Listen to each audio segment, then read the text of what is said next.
So originally I was planning to come to the conference because the program looked very interesting, but I wasn't planning to talk. I was planning to sit somewhere in the back, enjoy the view, have a nap every now and then, and listen to the talk of the wise. You know, there's nothing like a good after-lunch nap in a good academic, intellectual environment.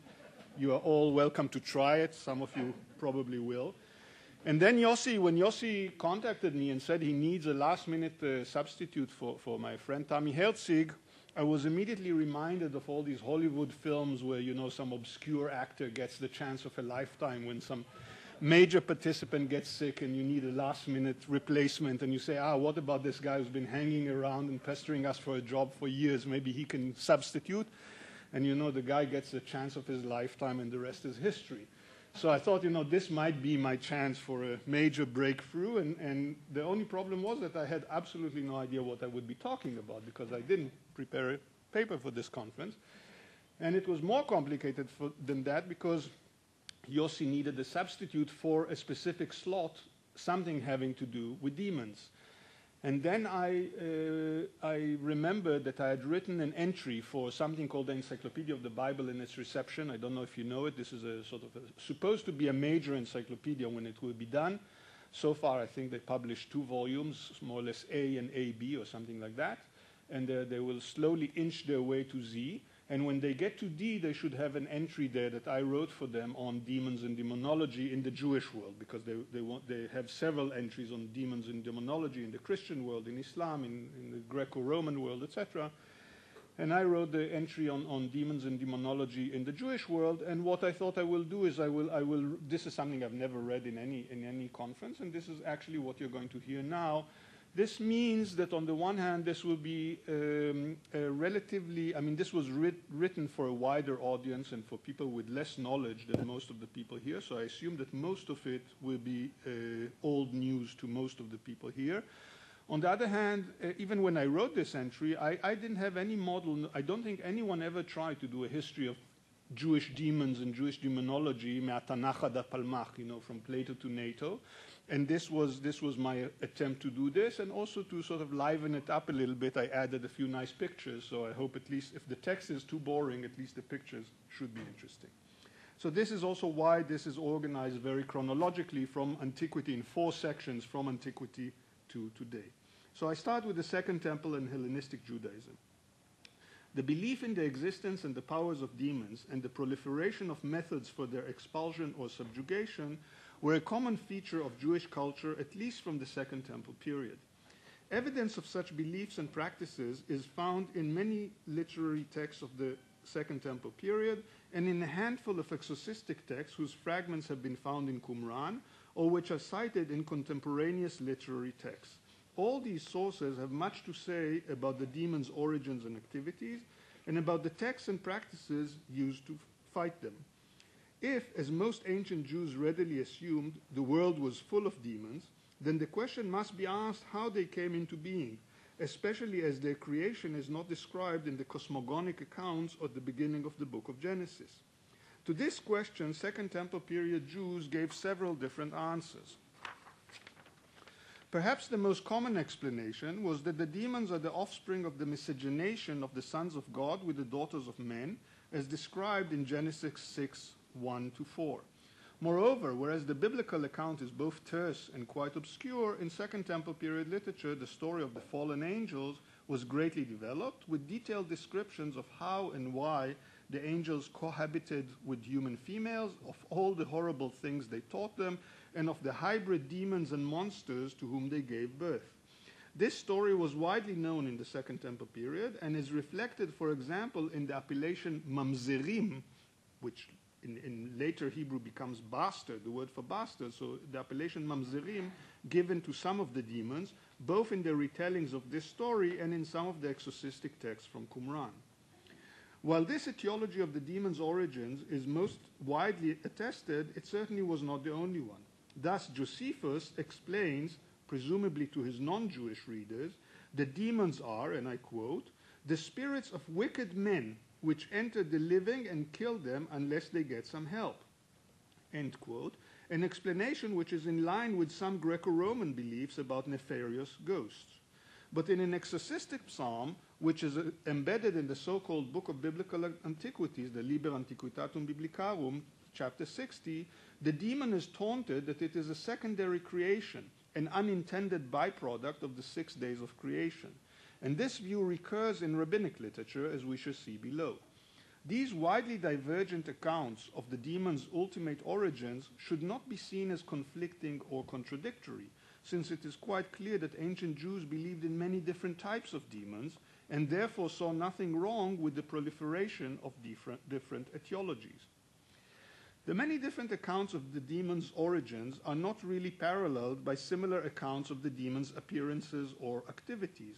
Of the former issue, we hear almost nothing in Second Temple period Jewish sources, apart from a taunt addressed at a demon in one of the exorcistic scrolls from Qumran, 11Q11, and I quote, "Your face," talking to the demon, "your face is the face of nothingness, and your horns are horns of a dream," end quote.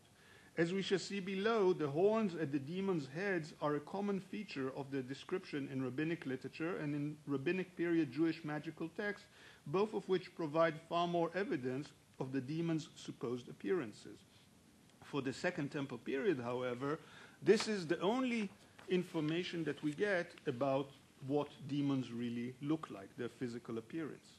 Their personal names also seem to have been of lesser importance, but some demons already received personal names at this early stage, including Ashmedai, a name of Persian origin borrowed from the Zoroastrian religion, Belial, and Mastema.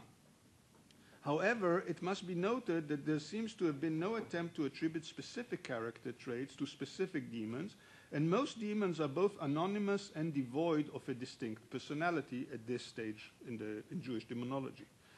While the demon's appearances and personal characteristics remain rather obscure, we are slightly better informed when it comes to their activities, and especially their malevolent activities. In the book of Tobit, the demon Asmodeus, Ashmedai, kills the husband of the heroine Sarah on the first night of each marriage.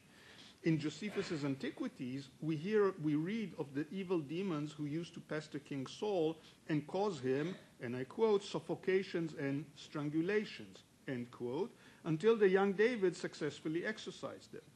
And in the sectarian text found among the Dead Sea Scrolls, we have several references to demonic attacks against the quote-unquote sons of light in an attempt to lead them astray, presumably by making them commit what the sect's members usually saw as great sins, and perhaps even by making them leave the sect entirely. Thus, Second Temple period Jews, like Jews in later periods, attributed many physical and mental illnesses and disorders, and even some types of socially deviant behavior, to demonic influence or demonic possession.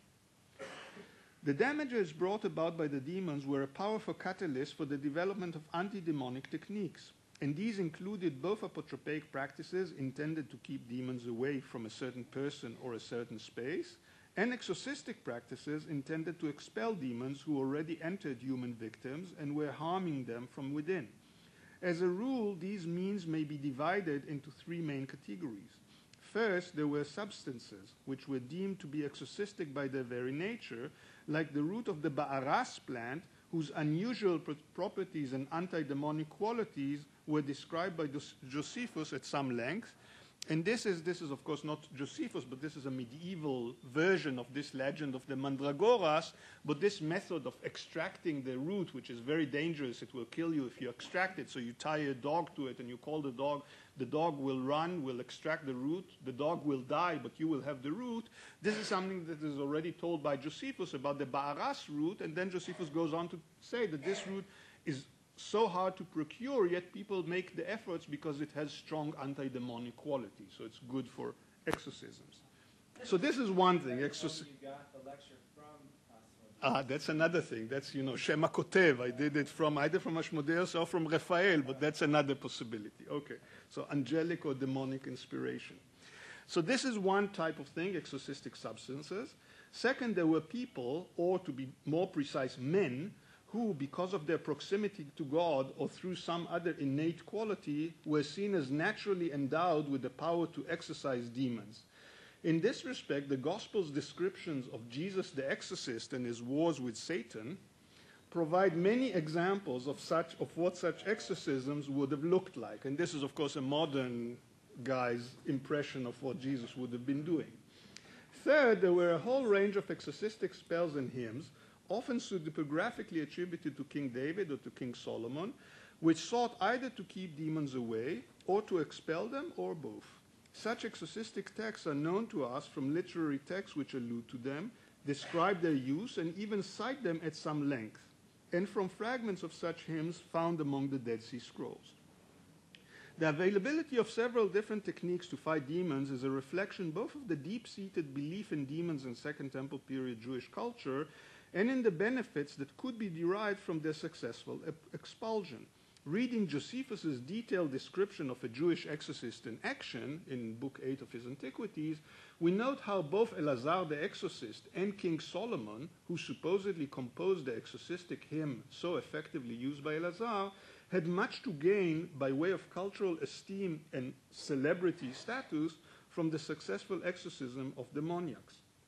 Reading the Gospel's depictions of Jesus' exorcism, we note how a successful exorcism could be used as a demonstration of one's proximity to God and hence as a support for one's religious message. And of course the same is true for the book of Acts, for example, chapter 19, which is here very nicely illustrated. In reading the exorcistic hymns recited by a high-ranking functionary of the sectarian community at Qumran, 4Q510, we can see how the war against the demons fits into the community's sectarian mindset and could even strengthen its internal cohesion. Thus, the belief in demons and the war against them were not the subject of sublime theological analysis, but a major component of the medical, physiological, psychological, and social reality of many Jews in the Second Temple period. So this is Second Temple period. I move to rabbinic Judaism. Despite the crushing Jewish defeats in the Great Revolt of 66 to 70 and in the Bar Kokhba Revolt of 132 to 135 CE, and the many transformations in Jewish society and culture which were precipitated by these cataclysmic events, Jewish beliefs about demons and the practices used against them seem to have continued into the rabbinic period as well. To be sure, there were some new developments. Most notably, the use of written amulets and, in Mesopotamia, of special incantation bowls in order to fight demons. But many of the old beliefs and practices remained in vogue, and most of the changes are better seen as gradual developments than as a complete break with the past. As we can see from rabbinic literature, most Jews, including the rabbis themselves, firmly believed in the existence of demons, and many Jews, including many rabbis, actively sought to ward them off or drive them away. On the reasons for the demon's very existence, the rabbis did not have much to say, nor are the many amulets and incantation bowls that have reached us too interested in this issue. The story of the fallen angels and their demonic offspring seems to have been of lesser interest to the rabbis, but echoes thereof do re-emerge in some late rabbinic midrashim, like the Pirkei de Rabbi Eliezer. And the claim that the demons were a last-minute byproduct of the 6 days of creation is attested in Mishnah Avot, in Tractate Avot. More interesting, the rabbis claim that many demons came into being when Adam and Eve, separated from each other for 130 years, had sexual encounters with various spirits. The rabbis had much more to say about the demons' characteristics, including the general claim that the demons are halfway between humans and angels. They resemble angels in that they have wings and are able to fly instantaneously from one end of the world to another, and in their knowledge of future events. They resemble humans in that, unlike angels, they eat and drink, they procreate, and they die. The rabbis also knew the names of quite a few individual demons. In addition to Ashmedai, who first appears in the book of Tobit, as we saw, and is found also in rabbinic literature, where he is also often identified as the king of the demons, the rabbis mention many other demons, including Lilith, about whom we'll hear more later, Agrat bat Machlat, Ben Temelion, and even Joseph the demon and Jonathan the demon, who apparently spent their days in the rabbinic study house and shared the rabbis' interest in matters of Torah and demonology. To these, one may add a long list of illness-causing demons, whose names often were those of the illnesses they caused, including shabriri, a kind of an eye disease, and kordiakos, which of course is a Greek word, but appears in the Babylonian Talmud and interpreted there as an illness, some sort of and the demon that causes that illness, some sort of a temporary dementia, and many other examples. The rabbis also had much more to say about the demons' abodes and habits, and their descriptions make it very clear that the demons are extremely numerous and are found everywhere, but that most of the time they do not harm anyone unless that person inadvertently harmed them. Thus, the rabbis provide numerous injunctions which aim to develop a live and let live mode of coexistence with the invisible demons, including the injunctions not to sit under a drain, not to relieve oneself between a palm tree and a wall, because you might, pee on a poor demon and then he will attack you, not to relieve yourself on the stump of a palm tree, not to eat garlic that had already been peeled, and dozens of other rules which one must obey in order not to get into trouble with the demons. In some cases, the rabbis even celebrated the peaceful coexistence between man and demon, as in the story of how the dwellers of a certain village expelled a parvenu demon who was harming the friendly demon who had dwelled in the water fountain since time immemorial. They also told stories of demons who meant no harm to their victims but had to take action when their territory was invaded, as in the case of a barrel of wine that was placed right under a drain and was inadvertently stuck in a demon's ear. The poor demon had no choice but to shatter the barrel to pieces. Rabbinic literature has much more to say about not only of the demons' names and activities, but also of their physical appearance. Many demons clearly have chicken legs, as may be seen from their footprints. And it is this physical trait, the chicken legs or chicken thighs, that helped reveal Ashmedai's true identity when he had usurped King Solomon's throne in a very famous story in the Babylonian Talmud. Other demons have more unusual shapes, including Ketev Meriri, which, and I quote, looks like a jug of sauce in which a stirrer turns around, end quote, or the demon Ketev Yashut Sohoraim, which, and I quote, looks like a goat's horn that turns around like a sieve. And I'm not sure about the translation, but this is what they seem to be saying. And another anonymous demon who assumed the shape of a seven-headed serpent. However, on this specific point, we are much better served by the Babylonian incantation bowls, many of which contain not only written spells, usually of a counter-demonic nature, but also figurative images, usually of bound demons. You have here an example. Looking at these figures, we can see what the Jews of Sasanian Babylonia imagined to the demons to look like, be it a female figure, and you see again nicely bound, and you see, I assume that these are her breasts, sort of on her chest. Yeah, there, and you see the chicken legs, by the way. You see the spots, sort of. If you see the, of course, the fingers, the very animal or bird-like finger, and you see on her thighs, you see sort of, if you ever had it, sort of took the feathers out of a chicken, that's what you get. That's what the chicken, all these dots on the chicken's thigh. You get some demons. Yeah, sure. If that's her plucked legs, does that mean that she's got a bald head, and that's a good question, or it's some kind of a hat. Is that the tradition that the demons are bald, and that's what Boaz was doing when he checked Ruth to see if she was bald? But then she would be bald here on only half the face. It would be interesting to check that. If you want, there was a student in Jerusalem, Naama Vilozhny, who wrote a whole PhD on this iconography of demons in the Babylonian incantation bowls. Everything I know about this comes from her work, and you're more than welcome to read it. And if you have, she never thought of this possibility, that I'm sure of, and you can tell her, because, again, it would make her sort of re-examine all the demons to see which of them are bold and which of them are not. Okay, no, it would be interesting. It's a tradition she was not aware of, so I don't think she was looking for that iconographically. You see another guy who is sort of a male, bearded. You see his hair standing on his head. You see he has 6 wings. You see again that he is bound. And of course, several demons have all kinds of hybrid, that look like hybrid creatures, this sort of, half duck, half person. I mean, he stands up erect. His legs are again bound.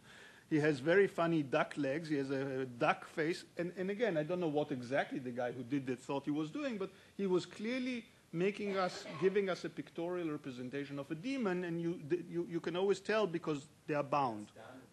Sorry? Donald Demon, yeah, exactly. Instead of Donald Duck, so Donald Demon. And you see this is another one that Moshe Morgenstern, who took all these pictures, calls this guy Froggy. And he may be right, I don't know. You see it's a kind of a frog hybrid animal, whatever, creature with, I think, 2 wings, or maybe more, with 4 eyes, with, I don't know what. I mean, again, you can decide for yourself. I think this is, yeah, no, one more guy, one of my favorite ones. He looks a bit like one of the guys from the Muppets. And you see, again, the bound legs, you see the sort of very, I think it's flames on his head. So I think he's supposed to be human-like, but with fiery eyes and a flaming head, and you know, sort of, they're meant to look scary. I know to us they look funny, but they're meant to look like the kind of threats that you want to keep out of your house. I think, yeah, this is already, no, sorry about that. That will be later. Okay. So these are images, and clearly there were many different types of demon, and they came in many different shapes and forms. Some could even shift their shape from that of one creature to that of another, an issue which is mentioned in some of the adjurations written on the bowls themselves. Rabbinic literature and the anti-demonic magical artifacts used by Jews in late antiquity thus provide abundant data on the demon's characteristic features. They also provide much data on the demon's activities, which included causing numerous illnesses from earaches to epilepsy, premature abortions, nightmares, and erotic dreams, and on the means used to keep them at bay. These included not just the production of inscribed magical objects, a practice which was yet unattested in the Second Temple period, but also the recitation of oral spells and the use of inanimate objects with anti-demonic qualities. Both practices well attested in earlier periods as well. Thus, to give just one example, the Babylonian Talmud suggests that after one goes to the toilet, one should walk at least half a mile before having relations with one's wife, for if the toilet demon accompanies one home, he could cause one to sire epileptic children. And if one is attacked by the toilet demon, one should recite an elaborate spell, and I quote it, "On the skulls of lions and on the nostrils of lion cubs, there I found the demon Bar Shiri Kapanda. In a bed of leeks I hit it, with a donkey's jaw I struck it." This is from the Babylonian Talmud tractate Shabbat. This spell, we may note, is partly paralleled in some of the Babylonian incantation bowls, a sure sign that the Babylonian Talmud accurately reflects the magical practices prevalent in Sasanian Babylonia. The endless rabbinic discussions of demons are a sure sign that just as in earlier periods, in the rabbis' world too, the war on demons had important societal implications. By presenting themselves as experts in the realms of demonology and magic, the rabbis were trying to enhance their social status as the would-be ruling elite of late antique Jewish society. The importance of demonology within their curriculum is highlighted by a curious story of a Persian functionary who went to a rabbinic disciple in search of a powerful amulet. But the disciple, unaware of the fact that a certain tree normally houses 60 demons, wrote the wrong amulet. He wrote an amulet for one demon only. The Persian functionary realized that the demons were making fun of him and turned to another rabbinic disciple who knew his demonology well, wrote the right amulet, and drove all the demons away. From the rabbi's perspective, knowledge was power, and knowledge of the demons and the means used to fight them was useful both for one's own protection and for the acquisition of social power and prestige. Moreover, the rabbis repeatedly hammered home the point that observance of Jewish law, or to be precise, of the rabbinic interpretation of Jewish law, is the best prophylactic against demons. Whoever recites the Shema prayer on the bed, the demons stay away from him. When one sees a scary apparition, one should also recite the Shema unless one is in an impure place, in which case the rabbis provide a useful incantation instead. Since in an impure place you're not supposed to recite biblical verses, so you say if you can, recite the Shema, but if you're in a place where you can't do it, well, we have another spell for you that you can use even in dirty places. Passover night is entirely free of demons, and whoever prays in the manner recommended by the rabbis is not harmed on that entire day. Such statements make it very clear that from the rabbi's perspective, a fear of the demons and observance of God's commandments went hand in hand. And now I move to medieval Judaism. As in earlier periods, in the Middle Ages too, Jews believed in the existence of demons and had a range of practices intended to keep them away.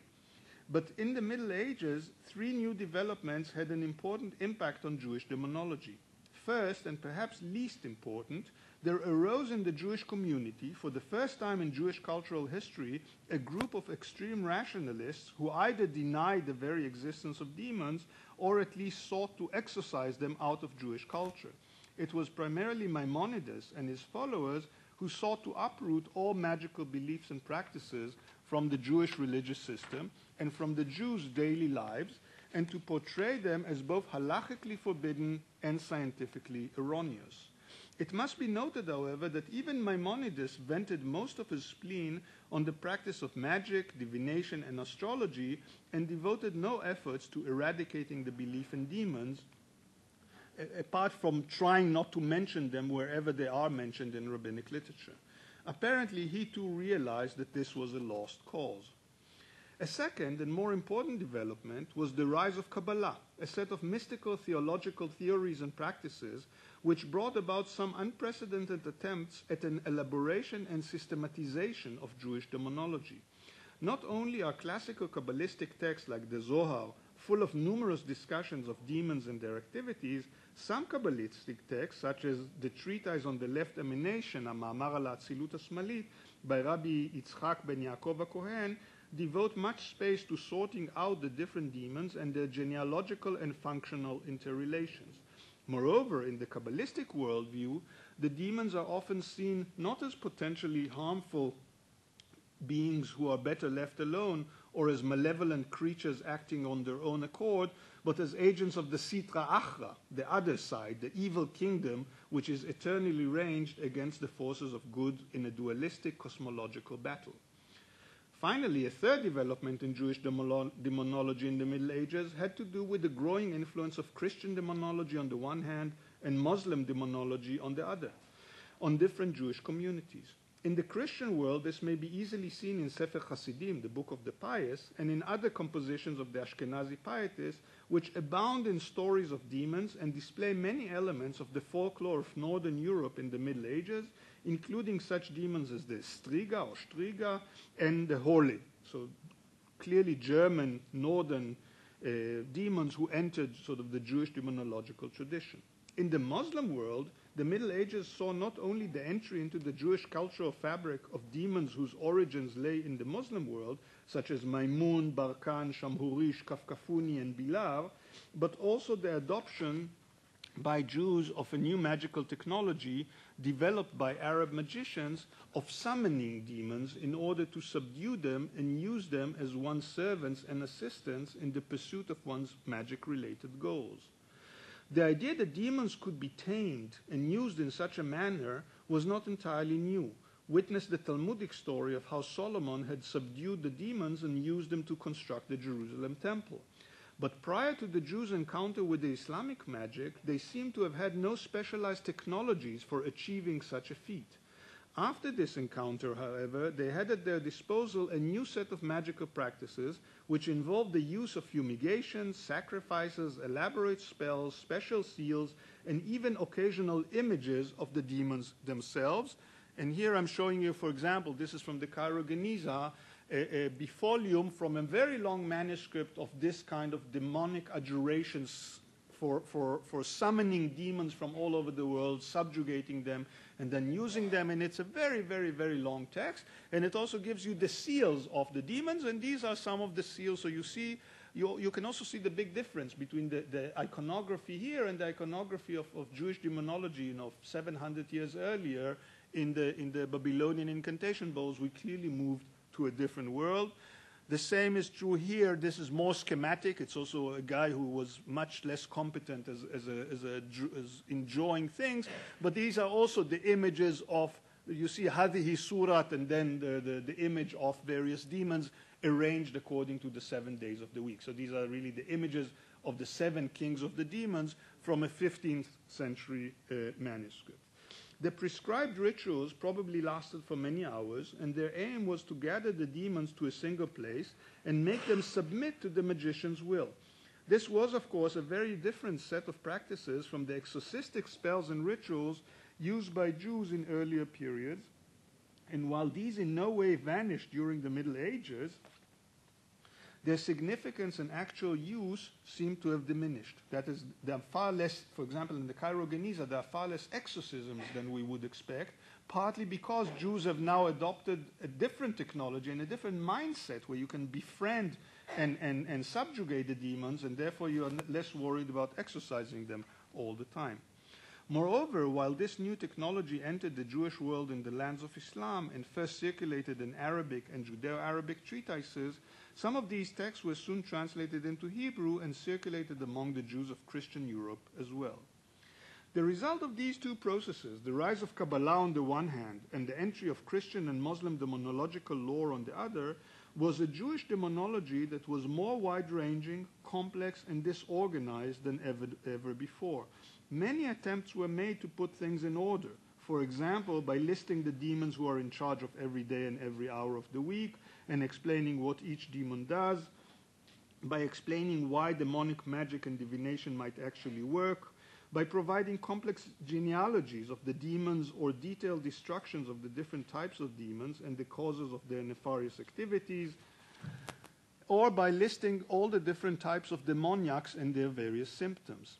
But these attempts never encompass the entire range of Jewish demonological lore, which contain both the older discussions of demons, as found especially in the Babylonian Talmud, and the many new demons borrowed from the Jews' medieval neighbors, and therefore was far too incoherent to be systematized in its entirety.